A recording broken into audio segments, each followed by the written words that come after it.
Shalom para peserta Bible Study. Kali ini kita sudah sampai pada akhir dari serial Abraham, Bapak Orang Beriman. Kita sekarang akan melihat masa-masa akhir hidup Abraham. Sebuah epilog perjalanan iman Abraham. Suatu penutup yang baik.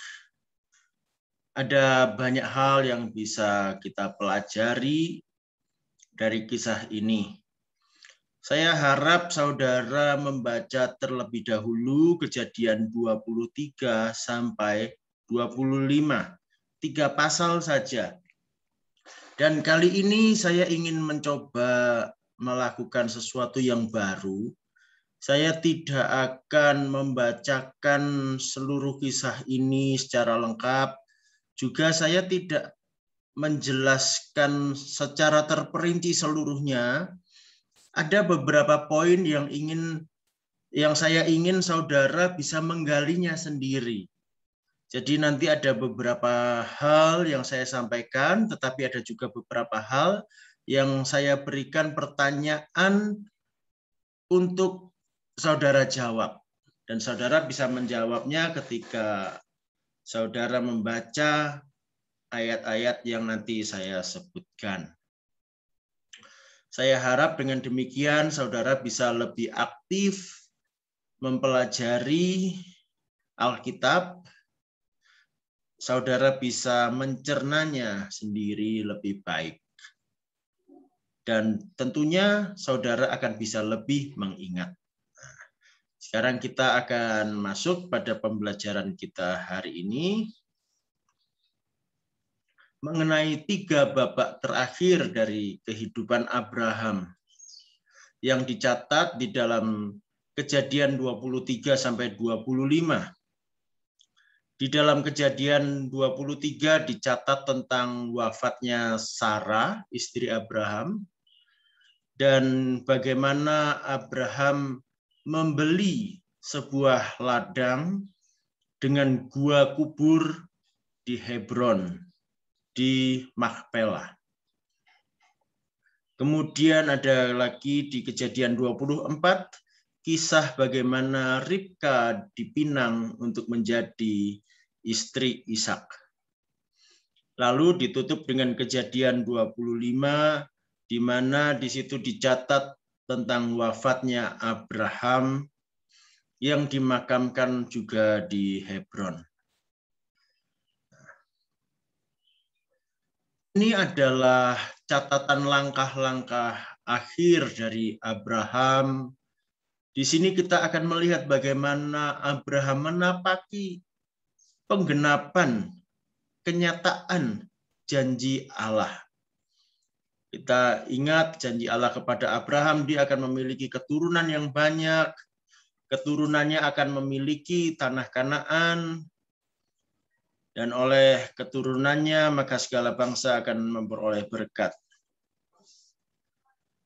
Kita juga akan melihat bagaimana Abraham mempersiapkan jalan bagi pewarisnya yaitu Ishak. Jadi ini 3 babak terakhir yang penting untuk kita perhatikan.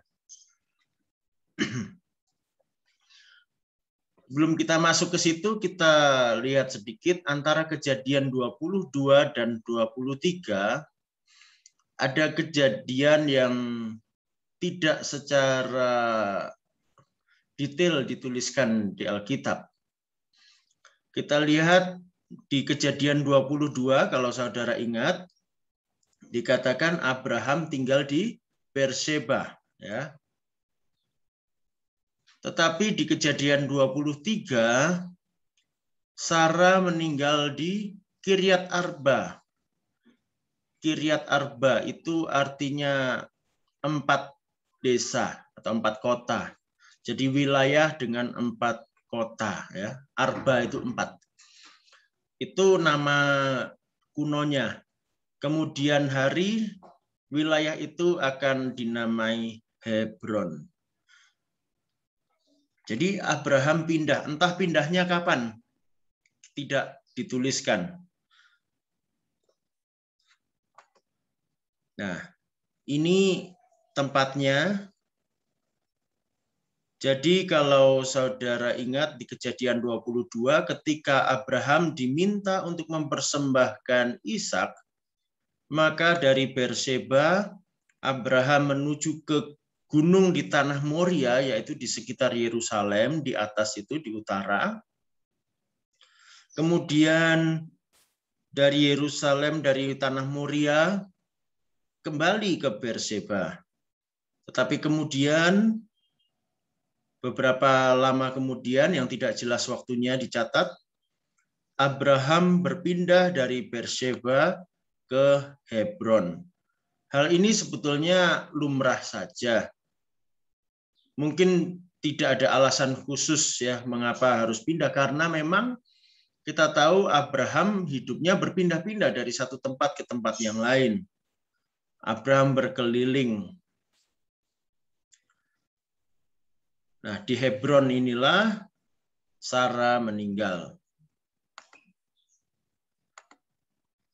Nah, ketika Sarah meninggal, itu Ishak telah menjadi dewasa. Ya. Jadi kalau di Kejadian 22 ketika mau dipersembahkan itu, Ishak kira-kira usianya belasan tahun, sekitar 14-15 tahun. Tapi ketika peristiwa di Kejadian 23, usianya Ishak sudah 37 tahun. Jadi sudah cukup panjang waktu berlalu. Nah, sekarang kita lihat Kejadian 23 ya, secara mendetail tentang wafatnya Sarah dan pembelian tanah untuk kuburan di Hebron. Ada beberapa fakta menarik di pasal 23 kalau saudara baca. Yang pertama tentang usia Sarah ketika dia meninggal. Usianya adalah 127 tahun. Kalau saudara cari di Alkitab, tidak ada perempuan lain yang usianya dicatat saat meninggal di Alkitab. Jadi Sarah ini satu-satunya. Mengapa dicatat? Ya rupanya ini cukup penting karena Sarah adalah orang yang cukup penting, terutama bagi orang Israel, karena ini adalah leluhurnya. Ya. Kemudian kita lihat juga Abraham selama masa pengembaraannya, kalau kita lihat sampai di pasal 22 kemarin, tidak memiliki tanah milik di wilayah Kanaan. Abraham selalu berpindah-pindah menumpang di negeri orang. Tidak ada tanah kepunyaannya dia. Tetapi di pasal 23, Abraham akhirnya membeli sebuah ladang yang di atas ladang itu di ujungnya ada gua. Ya, ladang dan gua ini terletak di Makpela di Hebron. Itulah satu-satunya tanah yang dibeli menjadi hak milik Abraham. Nanti coba saudara baca di ayat 8 sampai 20, di situ terjadi proses bagaimana Abraham membeli tanah itu. Sebetulnya pemilik tanah yang namanya Efron awalnya mau memberikan tanah itu dengan cuma-cuma. Tetapi Abraham menolak.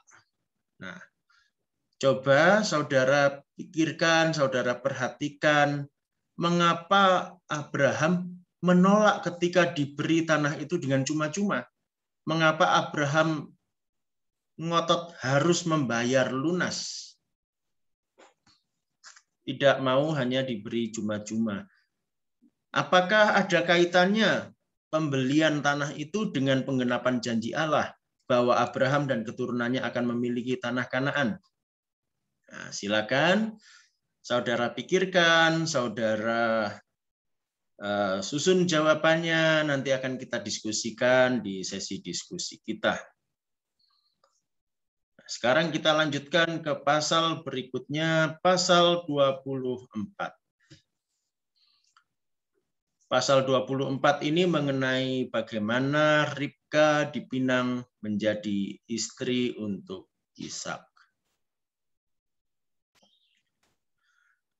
Kejadian ini terjadi tidak lama setelah wafatnya Sarah.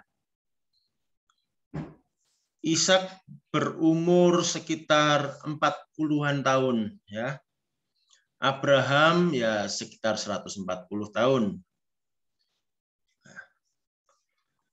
Di sini dicatat bahwa Abraham meminta pelayannya, ya ini kira-kira pelayannya ini adalah Eliezer ya, yang sudah disebutkan di beberapa pasal sebelumnya. Hamba kepercayaan Abraham. Eliezer ini diminta oleh Abraham untuk mencarikan istri bagi Ishak di negerinya Abraham. Ya, saudara bisa baca di ayat 4. Atau juga di ayat 10 disebut kota Nahor. Ya. Itu maksudnya kotanya Nahor. Itu sebetulnya bukan Ur Kasdim yang dimaksud. Kita tahu Abraham memang dari Ur. Tapi di sini yang dimaksud bukan Ur Kasdim, tetapi adalah Haran. Ya, kalau saudara ingat kejadian 11 dulu, dari Ur Kasdim, Abraham bersama Terah, bersama dengan Nahor, pergi menuju Kanaan, tetapi mereka berhenti di wilayah sekitar utara tanah Kanaan, yang kemudian oleh Terah diberi nama Haran, sesuai nama anaknya yang sudah meninggal. Dan Nahor tinggal di situ. Ya. Jadi ini bukan Ur Kasdim, tetapi Haran di utara Kanaan.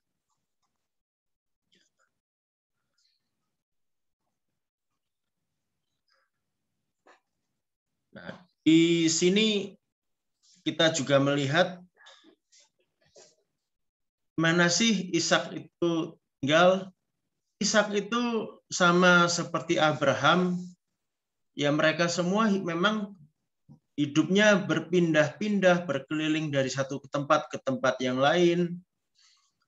Dan rupanya di sini kita melihat ada dua tempat utama yang menjadi tempat kediaman Ishak. Disebutkan ada tanah Negeb dan juga sumur Lahairoi. Ini dua tempat yang terpisah ya. Kita baca Kejadian 24 ayat 62.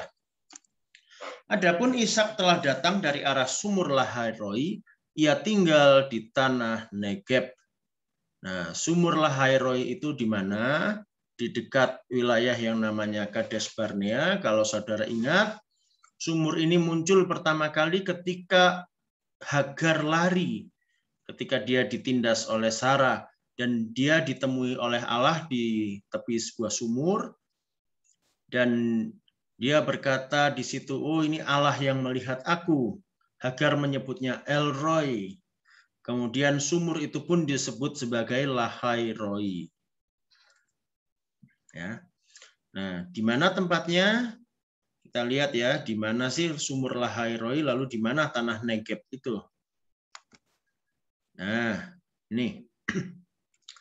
Jadi tanah Kanaan itu, ya kalau tadi ini Hebron di sini, Yerusalem di atas sana, ini Beersheba, ini wilayah Gerar di sini. Sampai pesisir pantai sini, ini wilayah Gerar, wilayahnya orang-orang Filistin. Kemudian inilah yang disebut tanah Negeb. Tanah Negeb ini setengah gurun ya, daerah yang cenderung kering. Ini tanah Negeb. Nah, sumur Lahairoi ini tempatnya di sini, di sekitaran sini. Ini sedikit lebih subur. Mungkin karena itu jadi Ishak itu berpindah-pindah. Tempat kediaman utamanya waktu itu di Negeb, tetapi dia juga sering di Lahairoi. Ini jaraknya tidak terlalu jauh. Jadi Ishak memang berkeliling-keliling di wilayah ini ya.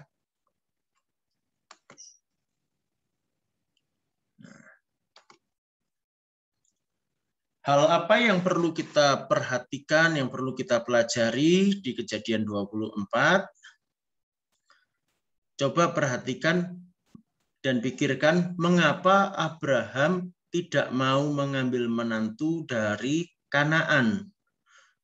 Mengapa harus dari Haran, dari kalangan sanak saudaranya Abraham sendiri. Dia tidak mau mengambil menantu dari gadis-gadis Kanaan.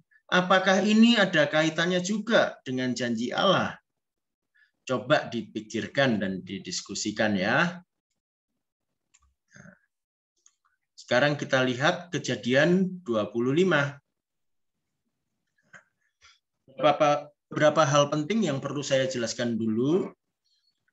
Di ayat 1 sampai 6 itu disebutkan ada istri atau gundik dari Abraham dan anak-anak ya. Terutama yang disebutkan di situ ada nama Keturah. Nah, di ayat 1 disebut istri, tetapi sebetulnya kalau lihat di ayat 6 mereka sebetulnya itu gundik ya. Statusnya berbeda kalau menurut hukum saat itu. Jadi gundik itu tidak setara dengan istri yang sah. Nah, walaupun ya sah juga sih, tapi bukan istri, entah bagaimanalah menyebutnya ya. Nah, di ayat 6 kita melihat bahwa Abraham di masa-masa akhir sebelum dia meninggal, Abraham sempat membagikan warisan, membagikan harta kepada semua anak-anaknya, termasuk yang dari gundik-gundiknya. Ya. Jadi Abraham tetap memperhatikan mereka, mereka diberi bagian harta, tetapi mereka itu tetap bukan pewaris utama, bukan ahli warisnya Abraham. Dan ini sesuai dengan hukum adat yang berlaku saat itu. Yang menjadi ahli waris itu ya dari istri, bukan dari gundik. Nah, ahli warisnya tetap Ishak. Ya, bisa dibaca di ayat kelima. Nah, Abraham itu semasa hidupnya dia masih sempat mengatur dan mengamankan posisi Ishak sebagai ahli waris. Jadi anak-anak yang lain itu diberi bagian harta warisan, kemudian dipersilakan untuk pergi ke wilayah lain, mencari penghidupannya sendiri. Ya. Tetapi rumah Abraham, kemah Abraham dengan segala yang ada padanya diserahkan kepada Ishak sebagai pewaris utama. Nah, ini sebetulnya juga bentuk tanggung jawab Abraham terhadap perjanjian Allah.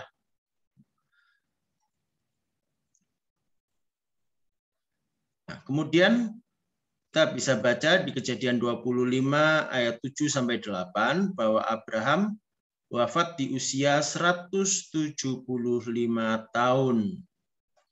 Ada pernyataan menarik tentang kematian Abraham. Kita baca ayat 7 sampai 8. Abraham mencapai umur 175 tahun. Lalu ia meninggal. Ia mati pada waktu telah putih rambutnya, tua dan suntuk umur. Maka ia dikumpulkan kepada kaum leluhurnya. Kita lihat dulu sebentar perjalanan hidup Abraham. Saya sudah buatkan skemanya. Nah, begini. Abraham itu ketika dipanggil keluar dari Ur, dia pergi dari Ur bersama dengan Terah di usia 70 tahun. Kemudian mereka berdiam di Haran. Kemudian di usia 75 tahun, Allah memanggil Abraham keluar dari Haran untuk masuk ke tanah Kanaan. Kemudian di usia Ismail lahir. Kemudian Allah mengadakan perjanjian sunat dengan Abraham ketika Abraham berusia 99 tahun. Ketika itu Ismail berusia 13 tahun. Setahun kemudian maka Ishak lahir di usia Abraham yang ke-100. Beberapa belas tahun kemudian, mungkin sekitar umur 115 tahun, ya Abraham, sekitar itu kurang lebih. Di sini Allah meminta Abraham mengorbankan Ishak yang kemudian ditebus dengan anak domba. Beberapa belas tahun kemudian, maka terjadilah Sarah meninggal ketika Abraham berusia 137 tahun. Ya. Usianya Ishak 37 tahun. Kemudian sekitar usia 140 tahun Abraham, Ishak menikah dengan Ribkah. Kemudian dicatat di kitab Kejadian ketika Ishak berusia 60 tahun, berarti Abraham berusia 160 tahun, Esau dan Yakub lahir. Jadi Abraham sempat melihat cucunya lahir. Sempat menikmati masa-masa 15 tahun bersama cucu-cucunya. Di usia 175 tahun, Abraham meninggalkan dunia ini. Perhatikan ayat ke-8. Lalu ia meninggal. Ia mati pada waktu telah putih rambutnya, tua dan suntuk umur. Nah, perhatikan yang saya tanda ini, saya beri warna, ya. Terutama nanti tentang tua dan suntuk umur ini. Kalau dalam bahasa Indonesia kita baca ini sepertinya nggak enak ya. Sudah tua, rentah, sudah suntuk umur. Suntuk itu kan artinya sepertinya kayak sudah capek, sudah jenuh, sudah bosan, sudah apa ya, sudah nggak punya keinginan hidup lagi mungkin gitu ya, sudahlah gitu ya. Tetapi sebetulnya bukan seperti itu kalau kita lihat aslinya ya. Nah, ini yang di bawah ini bahasa Ibrani, yang saya tandai dengan warna ini sama dengan yang di atas dalam bahasa Indonesia ya. Saya jelaskan artinya. Yang ini Vayikva itu maka dihembuskannya, maka diserahkannya nyawanya, ya. Maka diserahkannya nyawanya. Lalu ini Vayamat, dan matilah Abraham, ya. Abraham. Jadi maka diserahkannya nyawanya dan matilah Abraham. Ini bentuk aktif.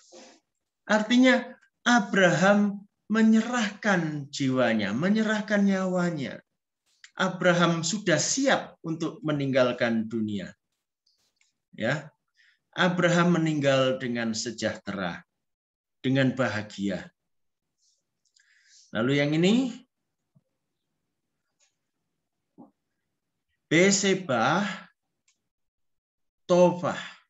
Ya. Besebah Tovah. Apa artinya Besebah Tovah? Besebah ini sudah lanjut umurnya, Tovah itu dengan baik. Artinya dia sudah di usia tua yang baik, di usia lanjut yang baik. Jadi bukan di usia, apa kata orang, tua renta yang sudah kondisinya mengenaskan. Tidak. Di dalam keadaan yang baik. Ya. Lalu yang ini. Saken Vesave. Apa artinya? Sudah tua dan puas. Dia sudah tua dan sudah puas. Dia sudah puas dengan hidupnya di dunia. Jadi suntuk di situ ternyata maksudnya sudah puas, sudah cukup, sudah penuh, sudah genap. Ya. Saya membaca komentar seseorang tentang ini di sebuah buku, dia katakan, bukan dunia yang capek melihat Abraham, tetapi Abraham yang sudah cukup melihat dunia. Jadi Abraham meninggal dalam keadaan baik, dengan sejahtera, dengan bahagia, dengan rasa puas karena dia sudah menikmati hidupnya yang berarti, hidupnya yang indah bersama Tuhan. Dan juga dia sudah melihat masa depan yang dijanjikan oleh Tuhan sudah mulai digenapi. Dia tadi sudah melihat keturunannya, ya, anaknya sudah menikah, bahkan cucunya sudah lahir. Jadi Abraham betul-betul sudah puas. Kemudian Ishak dan Ismail memakamkan Abraham. Di mana dimakamkan? Ya di gua di Makpela itu, di Hebron, di tempat makamnya Sarah. Di kubur yang sama juga nantinya akan dimakamkan Ishak dan Ribka, juga nantinya Yakub dan Lea. Kalau Rahel nanti makamnya di Bethlehem, ya. Di ayat 11 kita membaca Allah memberkati Ishak setelah Abraham meninggal. Tentu saja karena Ishaklah pewaris perjanjian Allah. Dan kemudian Ishak tinggal di wilayah Lahai-roi. Jadi sepeninggalnya Abraham, Ishak tinggal di Lahai-roi. Tadi sudah saya tunjukkan ya lokasinya. Bagaimana dengan Ismail? Ya, kalau Ishak tinggal di wilayah Lahai-roi, juga ya berkeliling sekitar Negeb, lalu di Berseba, ya. Kalau Ismail tinggalnya di wilayah padang gurun Paran di sebelah selatan. Di sebelah selatan Kanaan, di sebelah timur Mesir. Kalau saudara baca di ayat 18 disebutkan di tanah Hawila sampai wilayah Asyur. Nah, ini saya tunjukkan ya. Wilayah mereka ini berhadapan. Nah, kalau Ishak itu di sini, ini wilayah Gerar di sini, Berseba di sini. Ini tanah Negeb di sini, Lahai-roi itu di sini. Nah, ini wilayahnya Ishak. Nah, kalau Ismail di mana? Ismail di sini. Inilah yang disebut padang gurun Paran. Di sekitar sini Ismail tinggal dan nanti keturunannya akan menyebar di wilayah ini dan terus ke timur. Ya, wilayah Arabia.